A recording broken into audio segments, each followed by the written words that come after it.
Hi, I am Crystal Adindu. I'm a principal certification candidate at Lamar University. I began fall 2014 and hopefully my program should end spring, May of 2015. This is my first observation video.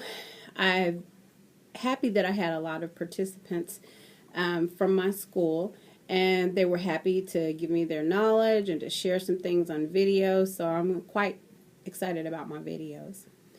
I will be using the Gibbs reflective model to discuss some key points in my video. My first video segment is of me and my principal, Willette Armstrong, and we're discussing my practicum plan. Willette helped to guide me through talking through the activities that I needed to address, to look at the activities that might be maybe more fitting for our campus for me to do and to research. And also she gave me some great suggestions about some of the activities that I need to do, and also some of those things that I've already accomplished. So along the way, Willette was able to direct me through some of my thinking processes. I'm a campus reading specialist at my school, and I still tend to look at things from a support perspective, but Ms. Armstrong is great at redirecting my thoughts sometimes from an administrative point of view. So a lot of times, even though I'm making decisions for teachers from a support perspective, she'll also kind of pull me to the side and do some coaching and help me to think through how would I handle certain situations as an administrator. And also, there is a difference between being the assistant principal, an administrative position, and things that a principal has to be responsible for from that administrative perspective. There are a lot of key things in this video that I observed her talking or giving me, kind of showing me directives about. Data analysis is a very important thing on our campus that teachers have to, as support from my perspective, I definitely have to talk teachers through data analysis, walk them through different ways of looking at data.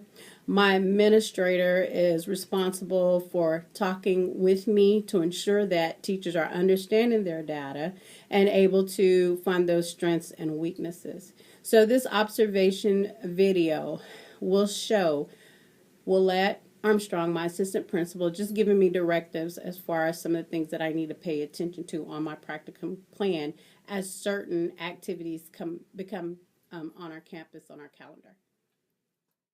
Okay, so where are we? Is this one of the things that you need to do? Yeah. The progress in mastering competencies and monitor For participants. Okay, so this is a component of what we just looked at? Yes. Okay, so do you need some guidance on this? Yes. Okay, so reflect on the meeting with the district specialists, special education director supervising regarding the child fine mandate. Okay. So, for example, when we were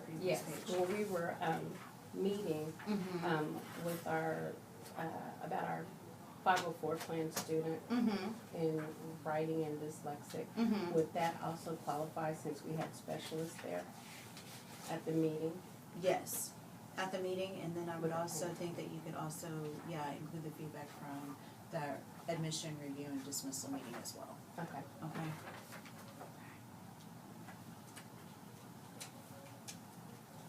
Put that on there. Okay. And I'll write the student's name just to remind myself. I won't include the student's name. Okay, no problem. And I was even thinking, our other fifth grader, during the art. Okay. Do you know who I'm referencing? Okay. Yes. Okay. All right. Again, I won't include the student's name. That's for the art. Okay. Yes. Okay. We need to hop down here to participating, correct? Attend a community-sponsored meeting. Okay. One of the things I know that, if I'm not mistaken, the Homeowners Association sometimes has meetings up here during the evening times. I don't know a point of contact, but maybe that's something I can find out for you. Okay. That's one resource. Okay. I would also say Marcia Gadsden is also a great community contact with the Ascension Church. Maybe if they have a community meeting that's upcoming, that might be something for you to also look at as well. Okay, and also at the beginning of the year, when we did the local school council meeting, would that also be something that would be part of community-sponsored meeting, or would that be school? I would think that would be school. However, we do have community representation. Okay. But that would be for the purpose of school growth Okay. and improvement. Okay. Review your district campus vision and mission statements. Analyze how these statements. Okay. Some of this we've kind of done even through our instructional leadership team. Let me mark that down. Yeah, well, that's what I was wondering with a lot of the activities. It does seem that a lot of them have been done through our leadership team. Mhm. But then I'm going back through and seeing which ones, there's something that's specific to a reading specialist, my reading specialist role, Mhm. or something, I guess, just from a teacher leadership role. Okay. That I need to, Do in addition yeah, to. do in addition to. Okay. Alrighty. Candidate will reflect on how progress is in mastering competencies is monitored. Okay. Wow. And I know right now we're studying, and I think EBLD, we are looking at, I may have the wrong course section, the different competencies as Okay. far as administration. So I know I need to go back and look over the competencies and compare them with the candidate will section. And this has some crossover too. It talks about the mission statement, so just some reflective pieces there. Okay. Okay.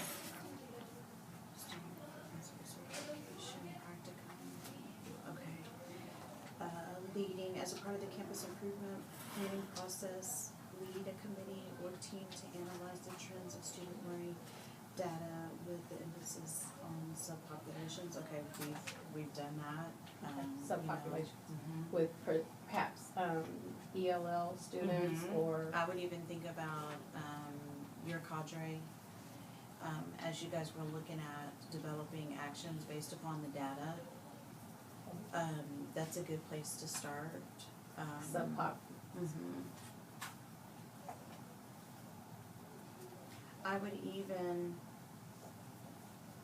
say analyze the trends of student learning data. I don't know how depth you all went into that. I know that you all kind of took a fishbowl glimpse at data, but even looking to see if there's some trends with those subpops with the broad umbrella of reading. How you refer to that, our cadres? Mhm. Okay, cadre action.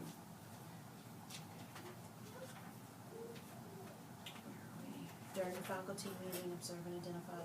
Okay, did you kind of start this? I know you've done a couple of meetings, so like the meeting that was held on Tuesday of this week. Yes. Was this inclusive of that? Yes, and I did, Okay. I am including that in my observation video. Okay. Yeah, because that was principal led and that was a discussion amongst teachers and grade level. Okay. Yeah. My experience talking with and observing Miss Armstrong as I observed her thought process was really a good experience. She's really a person who's good about giving directives. And even there's times where a lot of times she has to give directives to me as a support person. And it was really a good thing when you have an administrator who is direct. And as you can tell on the video, she is direct. She's very organized, not only in her thoughts, but in delivering information and delivering her expectations. She's very thorough about that. Even though a lot of times she is giving support, direction, she still remembers the human side of teachers and the human side of support personnel. And she really works towards those people skills. So again, it's a good experience in working with Mrs. Armstrong because she has really great communication skills. The sense that I can make so far from my planning with my practicum log, honestly, a lot of the activities that I'm supposed to do in a certain time, I'm really still confused about. So I'm having to get extra help from my administrators to just kind of think through and have things done in a timely manner. But there are a lot of activities that we are required to do, understandably, by the state and by the university. But I am having somewhat of a difficult time just trying to keep up with those activities and to make sure that they are effective and that my work is really showing the administrator that I aspire to be. The next time that I go in to observe Miss Armstrong, whether it be a 2-minute walkthrough that I know I've chosen on my practicum plan to do, the thing that I would do differently is to go in prepared with questions to ask her. So even though I am observing her in her role, I would like to be proactive and have some things thought out so that I would gain as much knowledge from the situation that I can. So that's one thing I would have done differently after looking at my video and observing her thoughts. I wish I did have some more questions prepared before I went in to see her. My next video segment for my observation video is of Maddie Helliger, who is our instructional support personnel. She handles everything from testing. She handles all content area. She works with language arts. She works with math. And here I'm just observing her process of how she plans for district assessments such as simulations, such as profiles, such as benchmarks. So she's just kind of guiding me through what the district, things from the district that have to be done in a timely manner. She does operate from a checklist that the district provides, and she's just describing some of the things that she had to learn and the processes and kind of the time in which she has to have them turned in.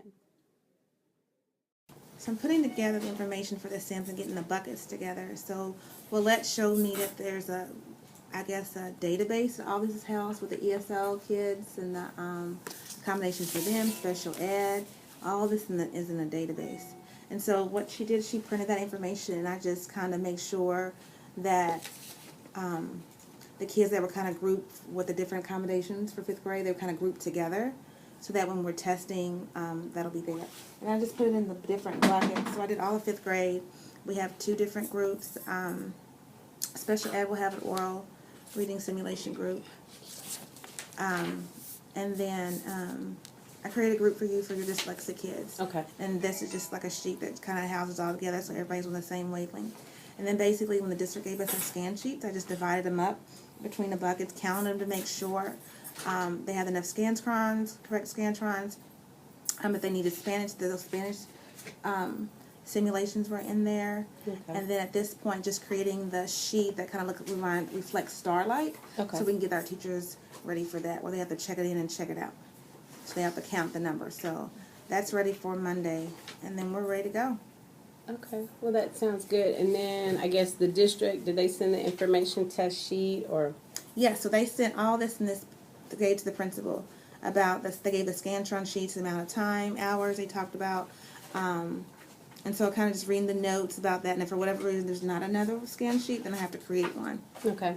for them. And then make sure that we're bubbling at the end of the Scantron sheets, whether or not they're a first-year immigrant or Spanish, so they can be recorded accurately Okay. in the system. So what is the process after you gather the Scantron sheets?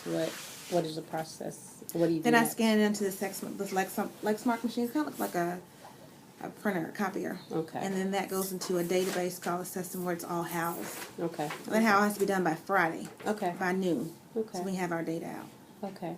So then our district, the way they distribute the data is, can you talk a little bit about that? Well, it starts out in Daniel assessing, Long. but then Daniel Long, it kind of houses it, tells us the teaks they missed. I mean, it really breaks it down to detail. The tool that is utilized, you can have information, the data any way you want to. You can have it by teach, you can have it by classroom, you can have it by all fifth grade. And in this tool, you can also see exactly how did our school do in comparison to another school. Okay. So that's kind of nice to know where you fall as far as, okay, if there's 55 schools, are we number 5? Okay. Are we number 25? Are we at the bottom? And you have all the cohorts, I guess. Yes. Kind of grouped together. Yeah, you can pull anything, special ed, ESL, from that same database when all this is scanned in. Okay, well, it seems like your job as an instructional facilitator on campus is really, really full, and you have a lot of close communication, I guess, as far as information with the district. Yeah, I work a lot with the district and, the IoT team. Mm-hmm. Kind of how I'm learning, so everything is kind of new, but I'm learning, gaining knowledge every day. Okay, well, that's great, and the good thing about it is that you were fifth grade teacher in a testing grade, so you already knew the testing side, I guess, as far as administration, Right. and now you see the administrative side as far as the administration. Mm-hmm. Thank you. You're welcome. One thing I really thought about in reflection when Ms. Telliger and I were talking about the testing accommodations, that's one area that I know I feel I need to learn more about.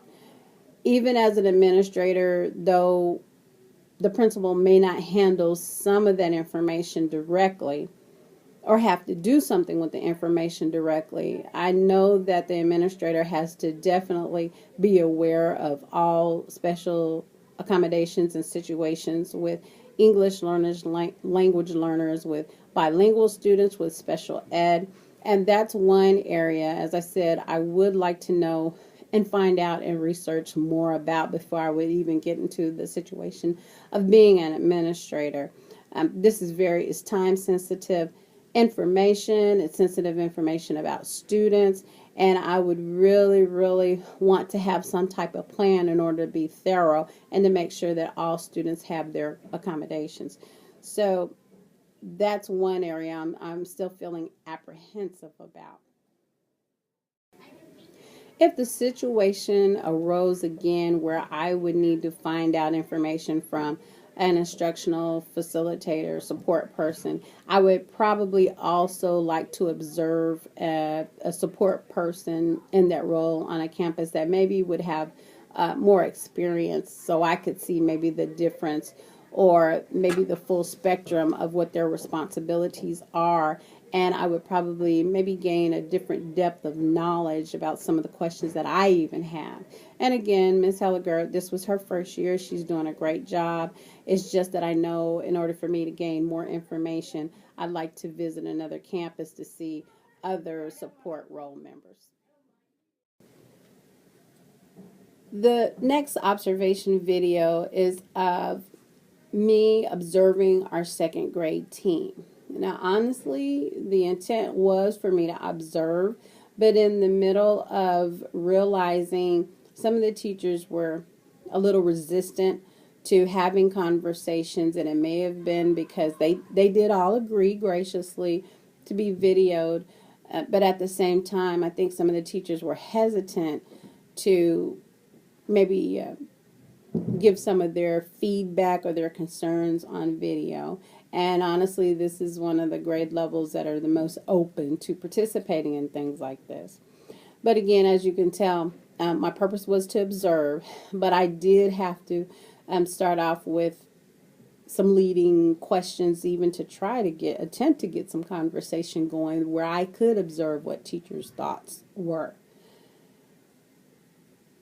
My assistant principal is the one that did start off the meeting, and our intended purpose was just to talk about the SRI scores, Scholastic Reading Inventory scores, and how it relates to comprehension, and also bringing in fluency scores and phonetic information about students, and how all of these tie into instruction and just having students to get that optimal literacy instruction and being able to move them up in their developmental reading levels and in their guided reading levels and in their independent reading levels.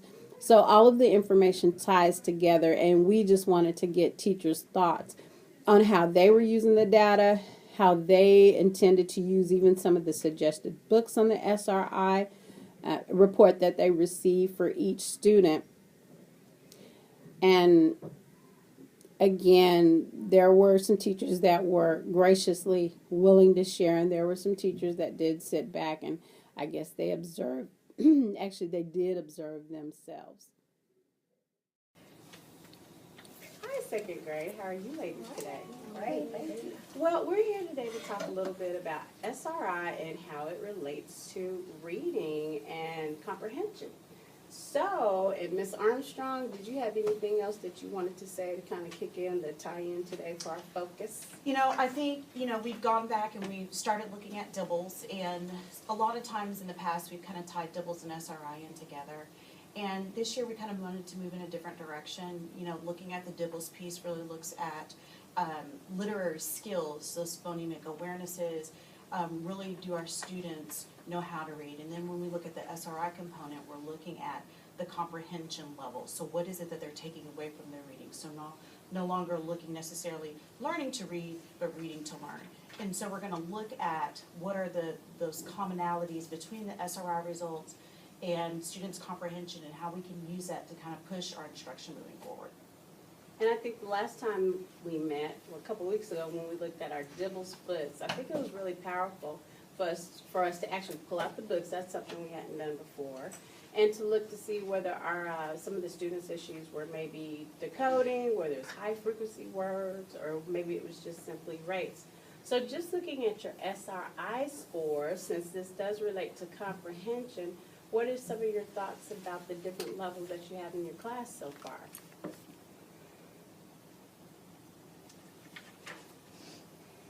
I have a few kids that have basic sound needs. Like phonemic awareness is like the basis of what we're doing. So starting at the bottom with those kids is what I'm focusing on. And for second grade, since I know this is a big comprehension piece, and I was a second grade teacher, and I know it takes a while to really get that comprehension piece going to the level that we'd like to, other than just basic knowledge, who, what, when, where, and why. So, right now you may be at a point where you're seeing that there, some of those red areas, maybe a lot of kids who are not quite where you'd like them to be as far as comprehension. But how's our green areas? How are they kind of looking? And that would be the benchmark area. And you have to also keep in mind that even though these are benchmark, or the yellow area is strategic, that even when we do use purposeful questioning, it can still look a little bit different, because purposeful questioning is even bumped up that much more. So looking at our benchmark kids, is this kind of what you expected, or is it something different? That's pretty much what I expected. Some of my kids that fell in the yellow area I thought would have been higher. So I think maybe they're rushing through or not thinking about the questions because they're pretty good readers. It may be just the question and answer part that Which goes back to the they're being comprehension lazy. piece. Right. Well, I had some that were kind of like right on the edge too, Yeah. between, the strategic and the proficient. And you know what? I bet in January we'll see something different, because now they'll even be used to seeing the program, and then they'll know to concentrate a little bit more on Well, that and hearing reading the part. questions that we're doing in class too, just Yes. being more familiar with those words. Yes, that's Yeah. true. That's true. Ms. Alvarez, did you have something that you? I have a lot of kids on the below, in the red area, and it makes me think because some of them are. Honestly, before we started, it was a good experience, because I went into wanting to observe teachers, and I was happy that I had full cooperation. However, it did turn into somewhat of an uncomfortable situation, as I didn't get the conversation and the communication and the feedback that I had expected to get from this team. So actually, I probably needed to maybe seek out another team at another campus, being that this was our most our team that was most willing to be observed. So it wasn't a totally bad experience, but I was disappointed because I didn't get the conversation and the thought processes about their students, about literacy, and what they intended to do with the information from the SRIs instructionally. The thing that I can make the most sense of is that our more experienced second grade teachers that have had more experience with language arts and have had more success, they were more comfortable. If you notice, there was one teacher that was willing to share her findings about her student. Of course, this teacher, she's strong in literacy, she's strong in phonics, and she's also strong with comprehension, which all leads to she knows where her students are. She knows where their developmental reading levels are. She knows when she gets to small group instruction what type of text to pick for them. When it comes to comprehension, she knows how to move beyond level 1 or basic knowledge questioning just to get students to think. So therefore, that teacher is very comfortable and just providing information about her students because she knows her students. And if it arose again, I think I would have a different game plan for going into this grade level for discussion. And I probably would have maybe done some preemptive talks with each of the team members to get them on board and get consensus about what we were going to discuss and maybe give them some more information. Looking back at it, maybe they didn't feel quite comfortable because they weren't for sure some of the things that they needed to discuss about their students. So this was a learning situation for me, just going into meetings, even though I was supposedly an observer. But I do need to work on providing information ahead of time to teachers so that when they get into the situation, they won't feel like they're just kind of put on the spot as far as when we need to discuss information. My next observation video is of our instructional leadership team, and this was led again by our assistant principal, Willette Armstrong, and our principal is Amber LeBlanc, but a lot of the time Ms. Armstrong handles a lot of the meetings, a lot of the planning for the meetings, and just a lot of the conversation that starts off. And of course, her being a third-year administrator, it's excellent experience for her. And we would like more input from our principal to see what some of her thoughts and her goals are for some of the meetings whenever we get together as an instructional leadership team. So I was observing basically the logistics of our benchmark assessments that are happening this February 2015. Ms. Armstrong is very thorough about her expectations, the procedures that she wants teachers to follow as far as identifying students and having the materials prepared and going through and making sure that all students have their accommodations. We did each talk about the different things that we needed to do. And I do have a new reading partner, which is a specialist. And you'll see on the video where she realized she's still new in her role and there's different things that she needs to learn about her role and just learning to use different things like the Lexmark machine, which is for reporting student scoring. She also is learning more about teacher preparation and just being sure that we're able to assist teachers, but also monitor to ensure that assessment is happening according to district standards and according to campus standards. Okay, ladies, so we've had a great first day of district simulation testing. Teachers have turned in their materials, Scantrons, answered documents. We kind of need to next talk about day 2 of testing, makeup testing, and logistics moving forward. So Ms. Helliger, do you want to kind of share with us what you're going to do with the Scantrons that we've collected from today? So I'm going to go ahead and scan as much as I can this evening before starting tomorrow, because I will do the small groups for them. I think we have about 6 students that still have to test, so we'll do that. I'll do that on tomorrow. But this evening, I'll go ahead and start scanning the information into our machine so we can start getting that data, kind of the raw data, so we can kind of know how our school is doing so far. And so I would like to show you that, because I know you're new. Yes, I need to learn how to use that system so that, in the event you're not here or whatever, just for my content area, make sure I'm aware of how that system works. Right, so it's a good thing. I'll also show you once you get the Scantrons, make sure what you look for, make sure everything is folded in correctly, there's no stray marks, and make sure that kids have not written in the barcode, because if not, they'll get a rejection. And so how I do this, I usually do grade by grade, even though it really doesn't matter. Oh. But I like to do it just so that if there's an error, it kicks back, and I'm quickly able to fix it versus me Identify. scrambling. Okay, and then also in preparation for the next simulation, we've already gotten all the counts together for the classes. The teachers will be prepared as far as having their materials. Things went well today with the small group, so I think we'll be ready for the next one.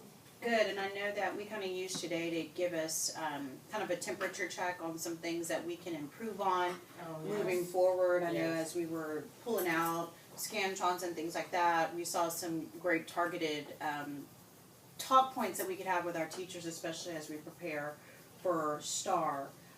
We know it's going to be so important for our students to be able to answer their answers correctly and appropriately on their answer documents that are going to be turned into the state. I know the next caveat piece, why it's so important for Ms. Helliger to get that data scanned in, is that our teachers will be able to look at that and further assess how they're going to zoom in and do some direct teach pieces moving into the next 5 weeks, really before the STAR administration for math and reading for 3rd through 6th. So then in our role as support, then we can also use that to then to have those conversations with teachers to see, okay, in my role as a support, since that I am new in the role, then I'll be able to go in, look at small groups, look at focus teach, so that we can do direct reteach, things like that. Exactly. Okay. Exactly. Okay. All right. So we'll be ready. I think we're all ready for next time. Right. It was a good day. That's good. And we'll regroup after reading. Okay. And see what we get, if any other additional information. Okay. Alrighty. All right.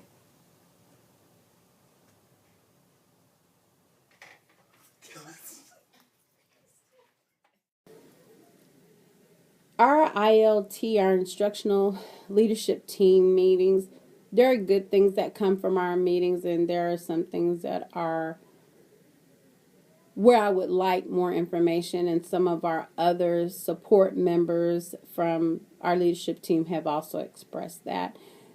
Many times, our principal who starts our meetings, she's really good about bringing everyone together, but we would really like more direction and leadership about her vision and her goals, which would kind of help us in defining our jobs more, to be more specific about the things that we need to do. So there are many times, honestly, there are uncomfortable situations because we're not quite for sure what we're supposed to be doing many times, because we would like a different type of guidance from our head administrator. And perhaps just perceptions are different.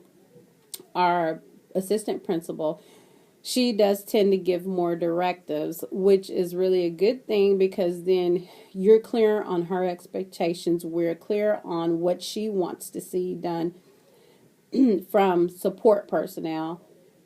However, from our head administrator, a lot of times we're not as sure as we would like to be in order to do or be more effective at our jobs. To be honest, as far as an action plan and how I would like to see meetings and what I would do again, I again would like, I know our head administrator is very busy and many times has to attend meetings, but I would like more direction. I don't honestly think there's a lot more that I could do differently Other than coming to meetings, I'm always prepared when I come to meetings. I always have questions. I always present things that are on the horizon and the calendar as far as literacy. So perhaps by the end of the year, I can look back on my job. This is my 5th year of being a reading specialist, and perhaps this year I can have a different type of reflection. So at this time, I'm not really honestly sure about something that I could do differently in our instructional leadership team meetings. This observation video is very interesting. It is about our annual Black History program. This is an excellent example of conflict, especially when you don't really get consensus from the staff, consensus amongst the community and stakeholders. A lot of the video I could not show due to some of the conflicts and some of the responses that were being said by teachers. However, I was able to video and show the beginning of the meeting and me observing simply what some of the concerns were. And my principal did start the meeting. And the thing about it, there are concerns that our practice time with our students takes up a considerable amount of instructional time. Therefore, my principal proposed that maybe we could do our program a little different this year. Unfortunately, many of our teachers took it, our African American teachers, internalized it as our administrators not really wanting the program. And looking from both the perspectives, honestly, the program time is taking a lot of instructional time. And I know there are concerns from also our central office about how much instructional time the program is taking. However, at the same time, I understand that our African American teachers and other minority teachers want to continue instilling pride in culture and also instilling learning history and things about famous Americans that did contribute to America being a great country. However, there was conflict on our campus that turned into a slight racial division as far as how the program should be operated, if we should still have it. And there were concerns about how our community would feel if we didn't have it. I've been on campus 12 years. We've always had the program. Our community and our stakeholders have always looked forward to having the program. However, instructionally, we were at a different level or point than we are now. Now we're having to take a turn with instruction because we're not at the level that we would like to be as far as scores, as far as instruction. And that's just something that we really did need to take a different look at doing this year. Okay, well, anyway, I know it's been a long day. I'm glad that everybody came all excited about the Black History Program. So we want to kind of, for one, Miss LeBlanc's going to talk next about explaining some things. But I want to say that myself and Ms. Gonzalez, I will be working with that cadre or Stokes Road as the PTA president to help put on a Black History program for Stokes Road. I am in no way like over something or I don't want that to be the feeling, nothing like that. Just want to go ahead and involve PTA in a positive light with the staff and the students of Stokes Road. For the meeting. For the meeting, yes. Yes, and Ms. LeBlanc. Okay.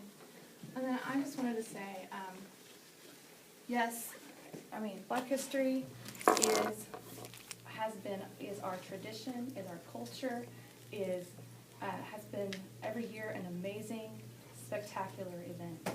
And every year things change and parameters get put on time. And this year is the first year that we don't have that TI time. And traditionally, we had used that, 6th grade had used that, the TI time to use that. And we do not have that. So as a leader of the campus, we put parameters on the practice time, and it's not possible to get that beautiful event in the times without the non-instructional time. So as a team, the idea is for us to come together, come up with some great ideas to move forward and to have our campus do some great things as well. Open it up to all grade levels as well. Some different ideas. That's why I'm glad that all of you are here to help us come up with some great ideas. So, I have a question. yes. Okay, so I heard you mention TI time and whatnot. All in all, this did turn out to be a bad experience. Afterwards, there was a consensus that we did reach, and we are having the program. But at the meeting, there were a lot of hurt feelings. There were a lot of teachers that expressed the sentiments that they just weren't happy, which also turned into things that they were concerned about building wide outside of just having the program.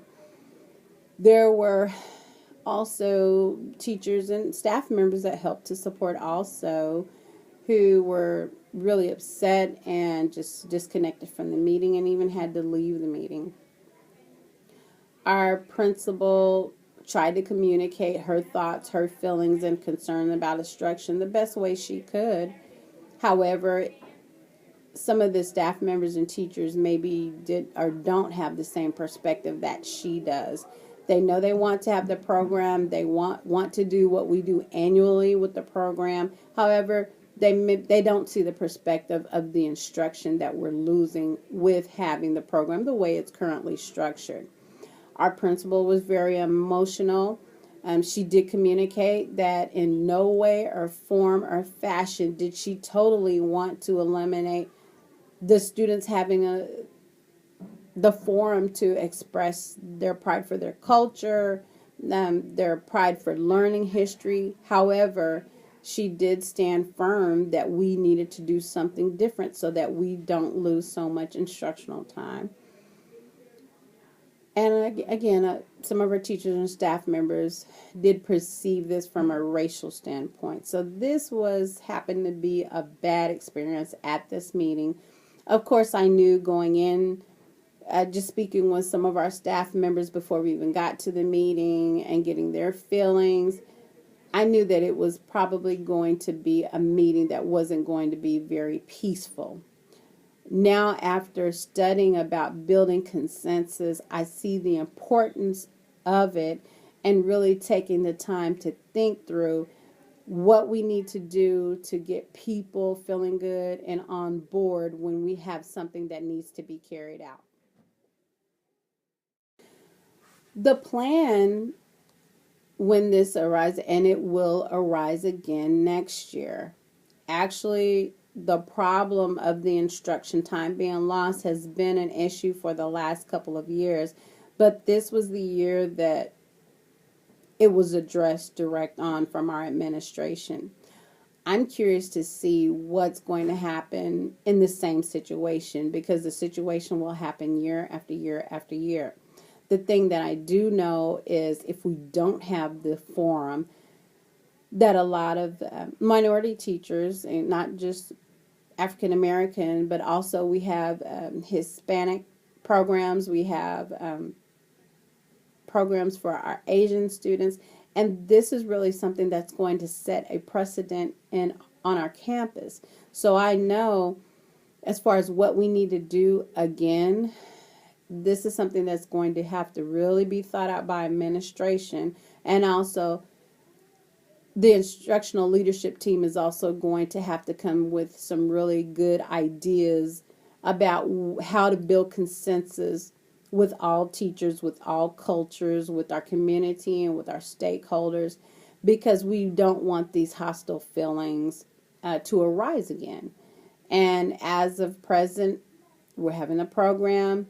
It will be a good thing for students. It will be something where a forum where they'll be able to exhibit their pride.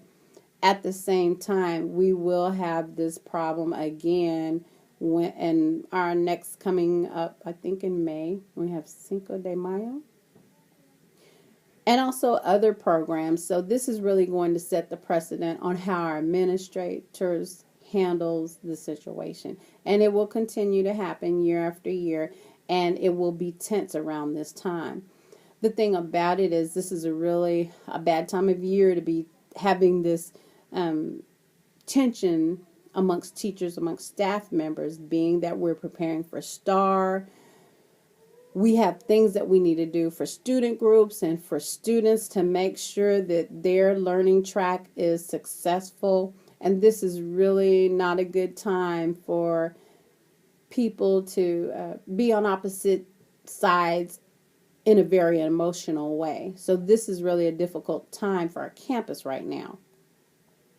Again, I'm not really for sure about what we're going to do about it again when this situation does arrive.